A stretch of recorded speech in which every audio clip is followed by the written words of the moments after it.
Hey y'all, this is Shon Gerber. Thanks for listening today, but before we get started, I wanted to update you on the launch of my CISSP Cyber Training membership for my listening audience. On March 5th, 2023, I began offering a monthly CISSP membership at 60% off my already low price. This is an introductory offer of $19 a month for the first year. With that insanely inexpensive price, you will get all of my CISSP content, practice exam questions, all my current and upcoming curated content, and finally, me. As I'm growing my products and services for my site, you will be on the ground floor to take advantage of an offer that will never, ever come back again. So if you're planning on taking the exam in 2023, or if you want to learn more about cybersecurity, this will be the time to make a life and career-altering decision for you and your family.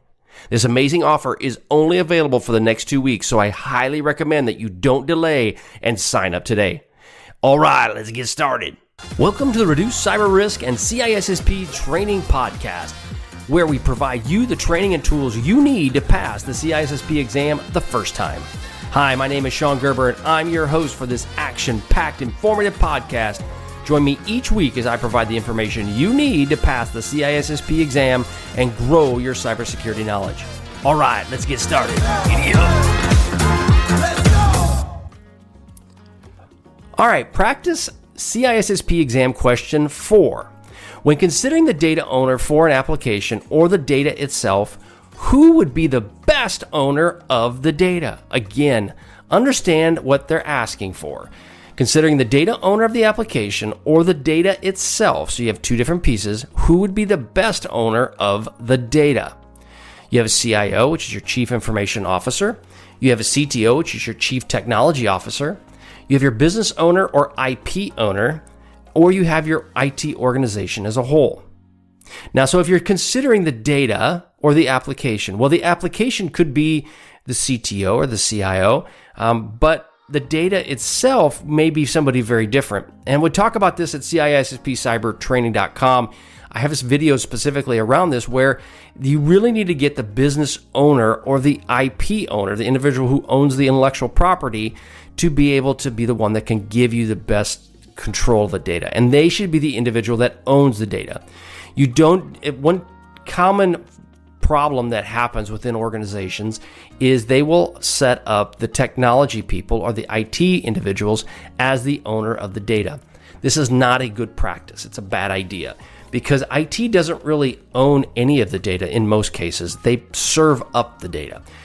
And what ends up happening as well is when things go sideways, which invariably they do at some point, not having an IT owner or specifically a data owner defined can cause problems and can give you a situation where when issues go bad, they start pointing fingers saying, well, IT had it. And then the IT folks go, well, I don't own the data.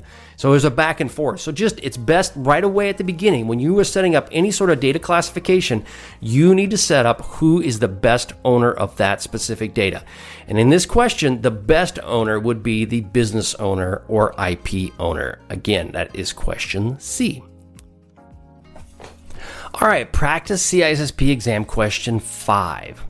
Common passwords are shared with others in an organization. This happens quite frequently. People will share passwords amongst themselves, developers, individuals working on an application. It happens quite frequently.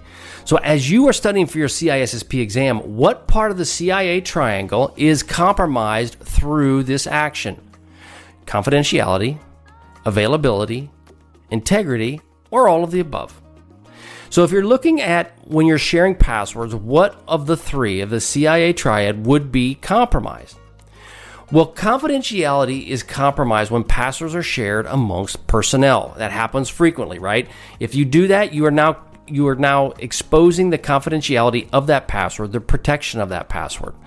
Now, there may be legitimate reasons for this sharing, but then if you do that, you need to ensure that you have some mechanism in place to protect that data or to protect those passwords.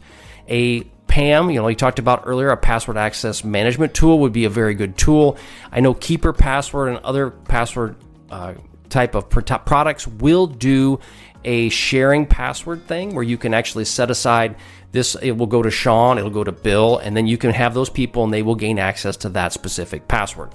So confidentiality would be compromised through sharing of passwords.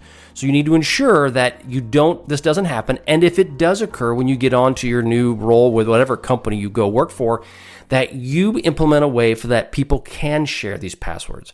Because I will tell you, as a security person, you may not want to you don't want to be the person of always no, where they say, can I share this password with somebody? And you automatically come back and say, no, you cannot. Businesses don't run that way. So you're going to have to figure out ways. Well, there are times when you're going to go no, and that's what the answer will be. But there are other times when you're going to have to figure out how to work that out to make that business operational and allow it to make money. One of the aspects is some tool that you can use for password sharing. So just something to keep in mind. All right, that was practice question 5.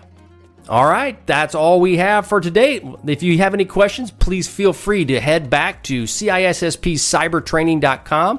You can get all of these questions and many, many more at CISSP Cyber Training.com. Check out what we have available for you. A lot of free stuff as well as some paid things to help keep the lights on and pay the bills. If you have any questions, again, reach out to me at Sean@CISSPCybertraining.com. All right, have a great day. We'll catch you on the flip side. See ya. All right, so we are on practice question number 6. Ensuring that integrity of data, which answers below best, key thing is best, meets that description. First one is, data cannot be modified in an unauthorized or undetected manner. B, data cannot be modified in an authorized or detected manner. C, data can be modified in an unauthorized or undetected manner. Or D, none of the above. Okay, so as you can see, they kind of play on words just a little bit as it relates to those key things. If you just read through it real quick, you'll say, well, I'm just going to glob onto one, and you kind of potentially pick the wrong one. So the question that's going to be right, the best answer, is data that cannot be modified in an unauthorized or undetected manner, which is A. Okay, so question 6, answer A. Data cannot be modified in an unauthorized or undetected manner. Now, the reason is data can't be modified in this manner because it's important to ensure that your data integrity is maintained. And it can only be done if there's no way to specifically modify the data in an unauthorized manner. So, again, question 6, ensuring that integrity of data, which answers below best meet that description. The answer is A. Data cannot be modified in an unauthorized or undetected manner. Thanks so much for joining me today on my podcast. If you like what you heard, please leave a review on iTunes, as I would greatly appreciate your feedback. Also, don't forget the 60% off my membership at CISSPCybertraining.com will be ending on the 19th of March. So sign up today for this once-in-a-lifetime sales event. Thanks again for listening. See ya. Hey, thanks again for listening today. It's been my pleasure to prep you for the CISSP exam. Are you interested, though, in some free CISSP exam questions? Head on over to freecisspquestions.com and sign up to join my email list, and you'll receive access for 60 free CISSP questions each and every month for the next 6 months. That's a total of 360 questions just for signing up with CISSP Cyber Training. You'll also gain access to other free CISSP resources, so just head on over to freecisspquestions.com and sign up, or head on over to CISSPCybertraining.com and sign up today.